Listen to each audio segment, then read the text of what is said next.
राधे राधे आप सभी को।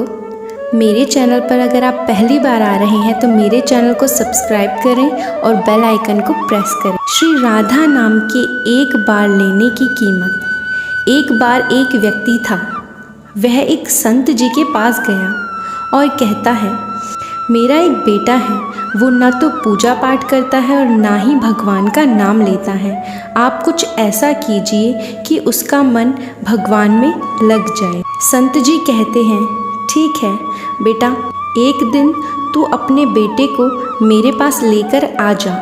अगले दिन वो व्यक्ति अपने बेटे को लेकर संत जी के पास आ गया। अब संत जी उसके बेटे से कहते हैं, बेटा बोल राधे राधे। बेटा कहता है, मैं क्यों कहूँ। संत जी कहते हैं, बेटा बोल राधे राधे। वो इसी तरह से मना करता रहता है और अंत तक उसने यही कहा कि मैं क्यों कहूँ राधे राधे।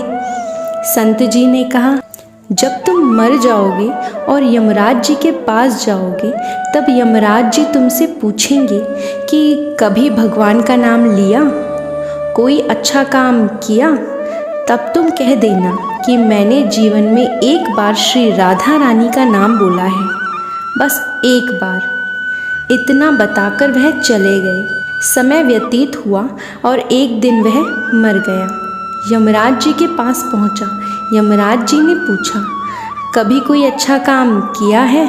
उसने कहा, हाँ महाराज, मैंने जीवन में एक बार श्री राधा रानी के नाम को बोला है, आप उसकी महिमा बताइए। यमराज जी सोचने लगे कि एक बार नाम की महिमा क्या होगी, इसका तो मुझे भी नहीं पता। यम बोले, चलो इंद्र के पास, वो ही बताएंगे। तो वो व्यक्ति बोला, मैं ऐसे नहीं जाऊंगा, पहले पालकी लेकर आओ, उसमें बैठकर जाऊंगा। यमराज जी ने सोचा, ये बड़ी मुसीबत है। फिर भी पालकी मंगवाई गई और उसे बिठाया। 4 कहार लग गए। वो बोला, यमराज जी, सबसे आगे वाले कहार को हटाकर उसकी जगह आप लग जाइए। यमराज जी ने ऐसा ही किया। फिर सब मिलकर इंद्र के पास पहुँचे और बोले कि एक बार श्री राधा नाम लेने की महिमा क्या है। इंद्र बोले, महिमा तो बहुत है, पर क्या है ये मुझे भी नहीं मालूम। बोले कि चलो ब्रह्मा जी के पास चलते हैं। वो व्यक्ति बोला, इंद्र जी, ऐसा करिए कि दूसरे कहार को हटाकर आप यमराज जी के साथ मेरी पालकी उठाइए। अब एक ओर यमराज जी पालकी उठा रहे हैं और दूसरी ओर इंद्र लगे हुए हैं।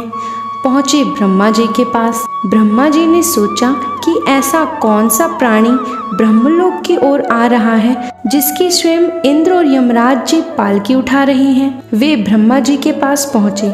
सभी ने पूछा, एक बार श्री राधा नाम लेने की महिमा क्या है। ब्रह्मा जी बोले, महिमा तो बहुत है, पर वास्तविकता क्या है यह मुझे भी नहीं पता, लेकिन हाँ, भगवान शिव जी को ज़रूर पता होगा। वो व्यक्ति बोला कि तीसरे कहार को हटाइए और उसके जगह ब्रह्मा जी आप लग जाइए। अब क्या करते, महिमा तो जाननी थी। अब पालकी के एक ओर यमराज जी, दूसरी तरफ इंद्र जी और पीछे ब्रह्मा जी आ गए।